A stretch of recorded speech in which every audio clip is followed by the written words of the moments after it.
jin juga kan terbagi dua, ada jin Islam dan ada jin kafir. Kalaupun emang jin Islam,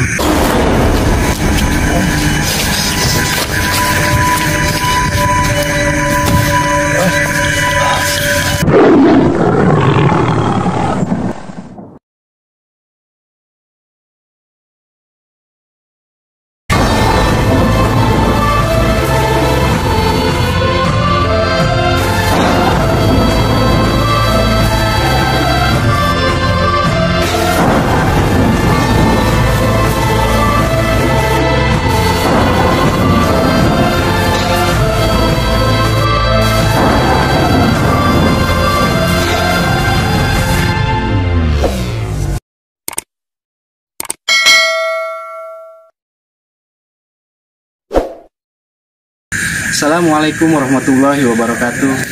Kembali lagi dengan kami tentunya di channel Tapak Spiritual Official. Mudah-mudahan para penikmat, para spiritualis senantiasa berada dalam lindungan Allah Subhanahu wa Ta'ala. Pada kesempatan malam hari ini sungguh luar biasa kita mendapat kesempatan menyambangi salah satu pesantren yang ada di wilayah Pakuah Haji, tepatnya di Pesantren Al-Muminun, pimpinan dari Abah Yai Ja'far Shodiq, yang bertempatkan di alamat Jalan Haji Unuk kilometer 2, Kampung Bangbu Baru, Desa Rawaboni, Kecamatan Pakuah Haji, Kabupaten Tangerang.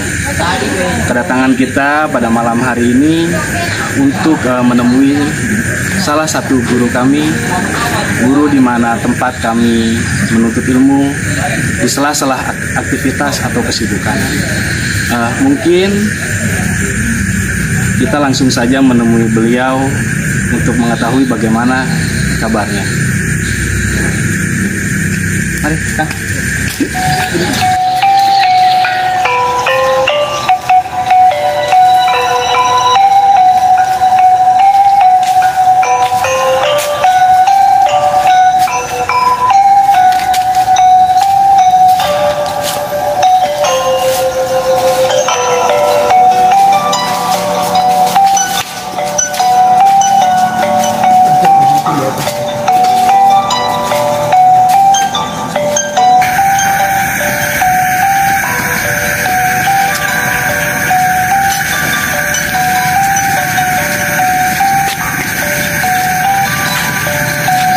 Assalamualaikum. sehat. Alhamdulillah sehat, Mbak Yai. Campuran nih ngobrolnya kita di atas ya. Iya, Mbak Yai. Wah, kayaknya sejuk ini ya. Udah serasa suasana pantai ini ya, sejuknya. Udah duduk, mangga. Campuran tempatnya begini. Jadi para spiritualis, pada malam hari ini kita berada di salah satu pondok pesantren yang berada di wilayah Pakuah Haji, Tangerang. Yang ada di hadapan saya ini kebetulan guru saya, guru kami, guru kita semua, Abah Yai Ja'far Shodiq. Abah Yai gimana, Abah Yai? Sehat, Abah Yai? Alhamdulillah. Mungkin biar lebih santai kita sambil duduk-duduk, sambil ngobrol-ngobrol, bertutur sapa dengan beliau, para spiritualis.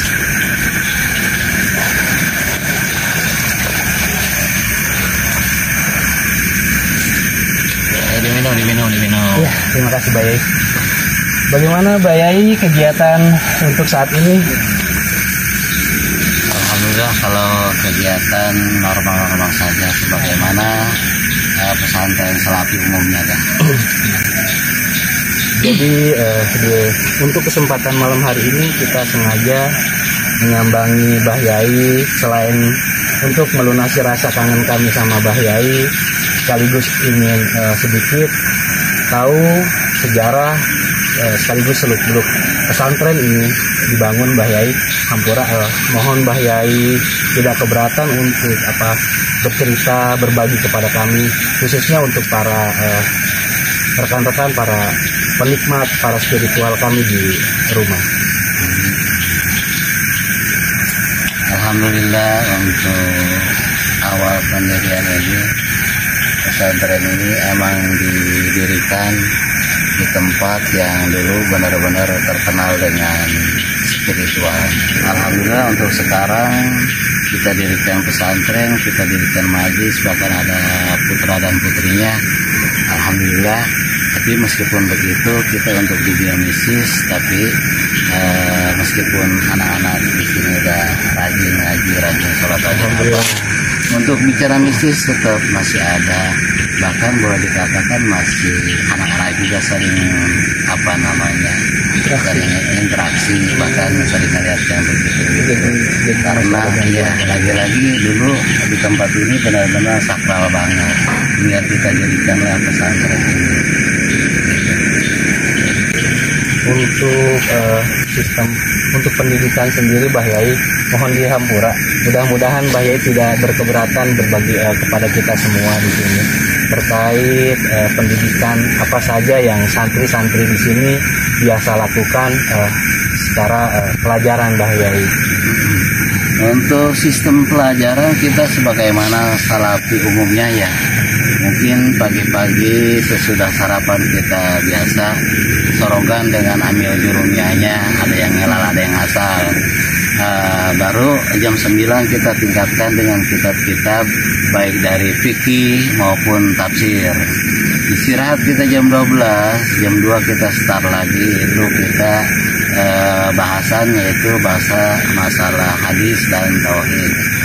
Adapun masalah malam kegiatan biasalah malam, paling sesudah kita belajar Al-Quran kita isi dengan bandungan dan kitab-kitab yang lain pada umumnya. Ayo disambil minum, sambil minum.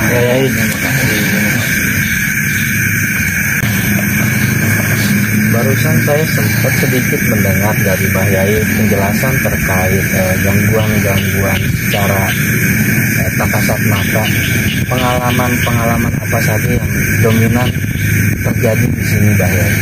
Karena memang untuk kami khususnya dari tapak spiritual official memang identik dengan hal-hal tersebut gitu Mbah Yai. Paling tidak dalam artian alangkah bahagianya jika seorang anak bisa membantu meringankan beban orang tuanya Mbah Yai. Ya mudah-mudahan dengan kegiatan kami malam ini bisa meminimalisir gangguan-gangguan yang kerap terjadi pada santri-santri Mbah Yai khususnya, agar kedepannya bisa lebih nyaman dan leluasa lagi khususnya bagi para santri Mbah Yai. Kira-kira apa saja gangguan-gangguan yang dominan Mbah Yai di sini Mbah Yai, yang kerap dialami oleh para santri? Alhamdulillah, kalau bicara gangguan mungkin kita anggap gangguan ya, karena kebanyakan anak-anak yang melihat juga suka lari juga sih. Tapi bicara masalah kegaiban, emang kita nggak bisa pungkiri untuk sesama santri biar mengenal yang namanya alam fana dengan alam gaib. Karena lagi-lagi alam dunia ini ya berdampingan banget, bahkan berentetan lah, berdampingan dengan alam-alam gaib. Paling yang sering anak-anak emang sering ngeliat paling di sumur, terus kadang-kadang ada bahasa si putih gitu. Terus di belakang pesantren perempuan juga kadang-kadang kalau malam itu suka ada yang ketawa-ketawa, nggak tahu tahu bahasa dia lagi ngobrol apa gimana. Bahkan di sebelah sana juga ada beberapa tempat yang suka kadang-kadang anak ngeliat begini dan melihat begitu kan. Untuk kasat yang matanya begitu sering anak-anak sering ngeliat. Jadi berarti dalam artian begini Mbah Yai, sebagai saya sendiri orang yang awam, jadi untuk hal-hal goib itu pada dasarnya tidak mengenal ruang ya Mbah Yai ya, entah itu di lingkungan pesantren, di lingkungan yang memang sering lafaz-lafaz Al-Quran. Jadi untuk hal-hal tersebut itu tidak berpengaruh untuk mereka atau seperti apa Mbah Yai, untuk sekedar panduan bagi khususnya saya yang awam itu Mbah Yai. Menurut pribadi gitu ya, wallahu dengan yang lain gitu ya. Iya. Setiap tempat baik di majelis maupun di tempat-tempat yang lain kita udah pasti yang namanya berdampingan dengan apa namanya yang gaib-gaib, baik itu bentuknya dari jin, karena jin juga kan terbagi dua, ada jin Islam dan ada jin kafir. Kalaupun emang jin Islam udah pasti di masjid, bahkan di majelis pun udah pasti adanya. Ada juga ada yang jin sebagian yang begitu. Karena kalaupun emang kita bicara masalah gaib, mau di majelis, mau di masjid atau di tempat apapun, ya emang kita berdampingan banget dengan yang gaib-gaib.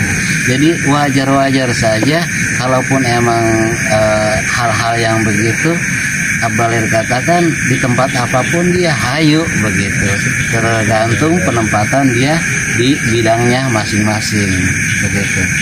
Alhamdulillah kedatangan kita ke pondok pesantren ini khususnya menemui pemimpin pondok pesantren Al Mukminun.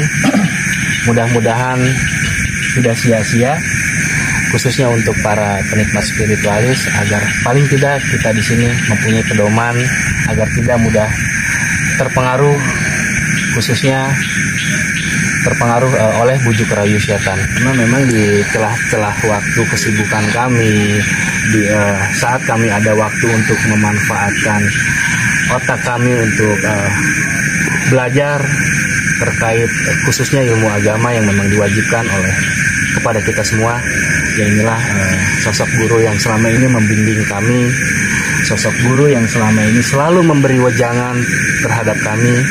Mudah-mudahan setelah ini pun para rekan-rekan spiritualis mendapatkan faedah dari pertemuan kita malam ini.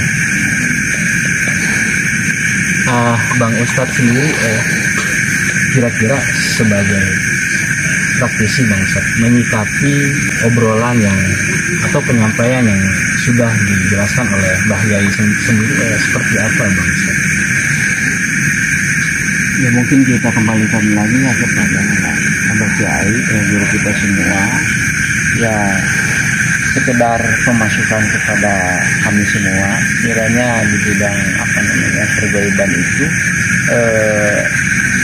saran Abah Kiai apa yang di saat ini selagi kita bersilaturahim yang harus dilakukan gitu, masukan yang kita bahwa memang konten kita cenderung kasarnya ngacak-ngacak goib ya Mas. Iya. Apa saran ada mungkin agak dikurangi ngejana atau bagaimana, mungkin ada masukan buat kita. Iya, ada yang biasanya sama kakang jahe dipukul jadi diapain gitu ya. Iya, sangat penting ya saran dari Abah Kiai ya, terutama di tempat ya.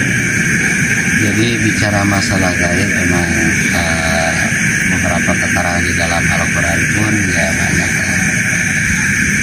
Bicara masalah gaib kita emang gak lepas daripada kasat mata. Bahkan gaib itu diantaranya kita bahas masalah jin.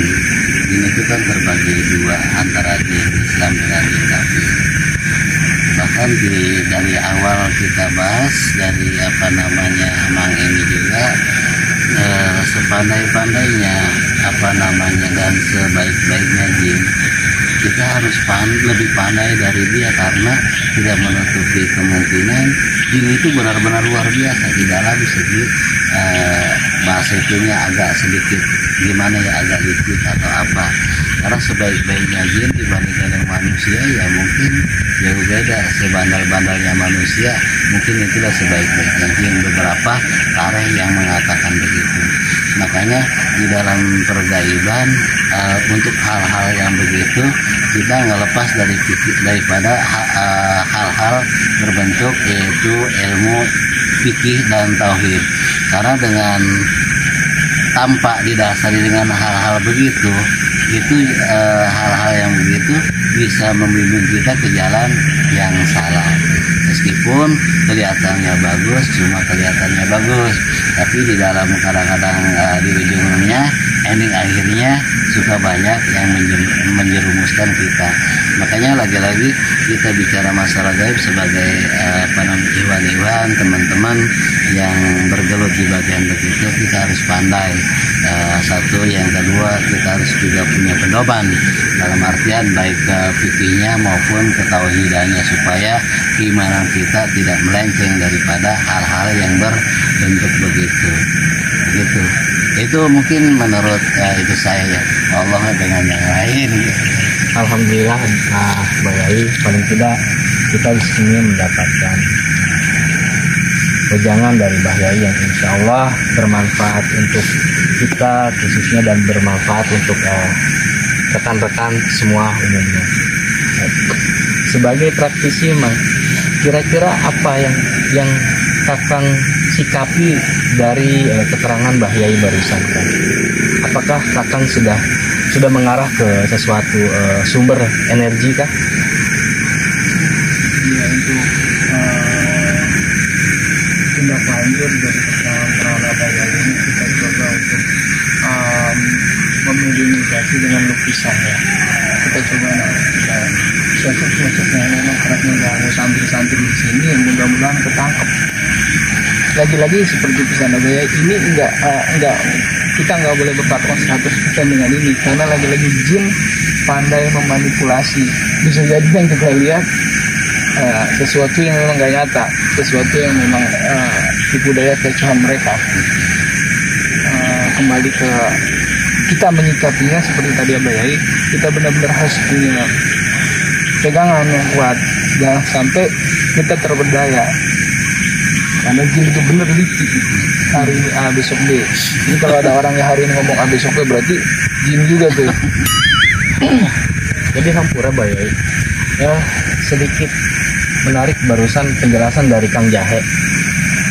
Barusan Kang Jahe bilang kita harus punya pegangan itu yang dalam bentuk apa Mbah Yai? Apakah pegangan kayu, tembok atau seperti apa Mbah Yai? Makanya di dalam suatu padepokan itu emang kita ngelepas dari beberapa penasehat. Nah, di dalam penasehatan tersebut beliau lah yang menugaskan di dalam sela-sela obrolan tersebut masalah ketauhidan kita terhadap Allah Ta'ala. Jadi semata-mata sebenarnya kalaupun emang sejatinya baik jin dan manusia itu sejatinya itu benar-benar diciptakan ya ilal-liya'budun semata-mata untuk ibadah kepada beliau. Tapi lagi-lagi emang antara perbedaan antara manusia dengan makhluk-makhluk halus kayak seperti jin benar-benar yang tadi Mang Jahe ucapin. Jadi kita harus pandai di dalam ketauhidan. Jadi bahasa itunya bukan tauhid itu tentunya kita tongkat ataupun apa gitu, tapi keilmuan di dalam ketauhidan kita dan keilmuan di dalam fikih kita. Jadi lagi-lagi supaya kita lepas daripada jeratan dan bisikan-bisikan hal-hal yang berbentuk itu gaib. Mungkin itu Mang Jahe ya. Kira-kira Kang, untuk malam ini sesuai yang kita dengar dari keterangan Mbah Yai, kira-kira Kakak akan melakukan penelusuran seperti apa, pendeteksian seperti apa? Sebelumnya kita minta izin dulu Mbah Yai untuk melukis sosok-sosok yang di sini dulu. Setelah memang sudah ada visual lukisannya, baru kita coba cari kebenaran di sekitar sini. Kira-kira untuk eksekutornya siapa ya? Nanti ada Bang Ustadz. Baiklah para spiritualis, barusan kita sempat berbincang-bincang dengan guru kami, Abah Yai Jafar Sodik. Nah, seperti keterangan yang beliau sampaikan, karena goib itu tidak memandang ruang, dan kebetulan Kang Jahe pun sudah merasakan energi-energi yang ada di area sini. Kemungkinan setelah ini Bang Ustadz Anton akan mengeluarkan sedikit kemampuannya lewat sebuah gambar. Dia akan coba memvisualisasikan sosok-sosok apa saja yang dominan mengganggu para santri yang mengemban ilmu di sini. Bang Ustadz, bisa kita lakukan untuk visualisasi? Insya Allah bisa. Ini saya butuh transparan dari yang jahe, mungkin insya Allah bisa membantu. Karena memang energi itulah gerak tangan dan gerakan saya untuk melukis sebuah lukisan itu. Kira-kira apa saja yang Bang Ustadz butuhkan? Media apa saja Bang Ustadz? Ataukah kertas atau seperti lainnya, seperti apa gitu Bang Ustadz? Ya kalau di sana ya seadanya aja kali ya. Kalau ada kertas idol aja kali ya. Baiklah para spiritualis, kita akan coba imajinasikan, kita akan coba visualisasikan sesuai dengan keterangan Mbah Yai.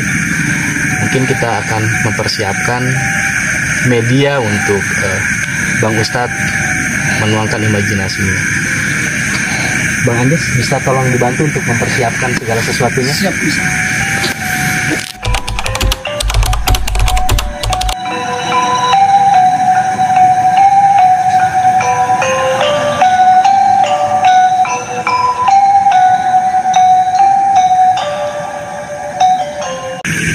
Baiklah para spiritualis, seperti apa yang sudah direncanakan di awal, Kang Jahe dan Bang Anton sebagai media akan mencoba menuangkan kemampuannya lewat sebuah lukisan. Bang Anton akan coba melukis sosok-sosok yang dominan eksistensinya di area pondok pesantren ini. Mudah-mudahan usaha beliau untuk menuangkan imajinasinya lewat sebuah gambar akan membuahkan hasil sesuai dengan apa yang kita harapkan. Silakan Kang Jahe untuk mentransfer energi untuk membantu Bang Anton.